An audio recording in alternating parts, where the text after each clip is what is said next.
I suppose the key messages in the speech I've just given center around two themes. The first is that independent providers now have access to the full range of the adult skills budget, which is quite a significant change for them. And it'll be interesting to see how they grasp that opportunity. In a sense, it should enable them to compete more directly with colleges who traditionally have had access to a broader range of funding. But the second message that I wanted to make clear was that independent providers should not underestimate the ability of colleges to compete on their territory. And all of that is going to be facilitated by the pilot that we're kicking off at the beginning of this August, called the outcome incentive payment. The outcome incentive payment is a means of trying to incentivize both colleges and independent providers to deliver what stakeholders, employers, learners, LEPs, local authorities in the communities that they operate in want. And that's a crucial component of trying to shift accountability of colleges and providers from Whitehall to local communities.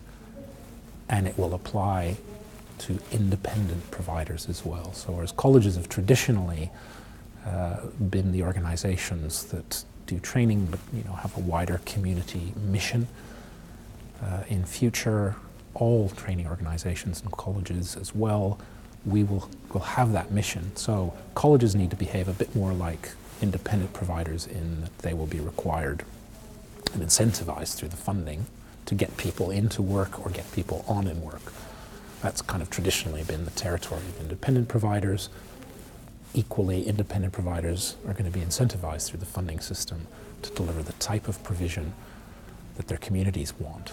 So in a sense, they're going to become more like colleges. Colleges are going to become more like them, which I think is great because it kind of levels the playing field.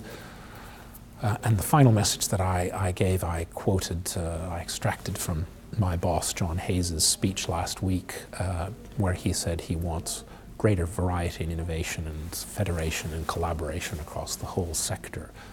So as the playing field levels, what I'm hoping will happen is that there will be more conversations among equals, colleges, independent training organizations, to create collaborative arrangements, federations, other innovative models that'll deliver better provision more efficiently.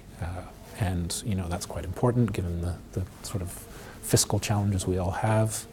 We can't fail learners. We've got to come up with new ways of delivering. And so I think it's quite an exciting future. Our main job in life is to maximize the amount of money we can get out of the Treasury into skills and minimize the amount of hassle the sector experiences from us so that we can kind of get out of their way and let them get on with the mission of delivering the economic and societal impact that FE needs to have, even more so in this country. On the shift of colleges increasingly coming over into this space traditionally held by training providers, what can training providers do to differentiate themselves? Well, I think that's an interesting one, isn't it? Because as we go forward, we'll be putting money into the hands of older FE learners, those 24 and above, because they're going to have to pay fees themselves. Government, like higher education, will lend them the money to do so. Changes the dynamic dramatically, doesn't it? Because instead of providers competing for funding from me and other funding organizations, they've got to compete to delight customers. And equally, where we won't be requiring people to pay because they're entitled, we'll do the next best thing. We will, as I've explained a minute ago, we'll incentivize them through the funding system to deliver what the customer wants. We'll reward them for doing what their customer wants. So both of those things taken together will mean that both colleges and independent training organizations are going to have to think not what do I do to get funding from Geoff. It's going to be what do I do to attract customers through my door, because otherwise they're going to go to the guy next, down the road. Which is, of course, exactly what the system's designed to do, because we want a more market-driven system, a more customer-driven system, so that customers will drive quality up and through competition, price down. And the focus will be on what works.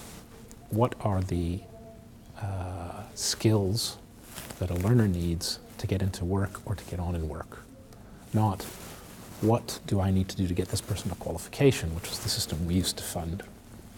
Qualifications are good, some are more useful than others. This system will incentivize providers, colleges, to ask themselves the question, what do I need to do to this person to help them do better? And qualifications by themselves won't do it anymore. And I think that has to be the right answer. It ensures that employers and learners and providers are kind of jointly making a decision about what is the best way to spend taxpayers' money.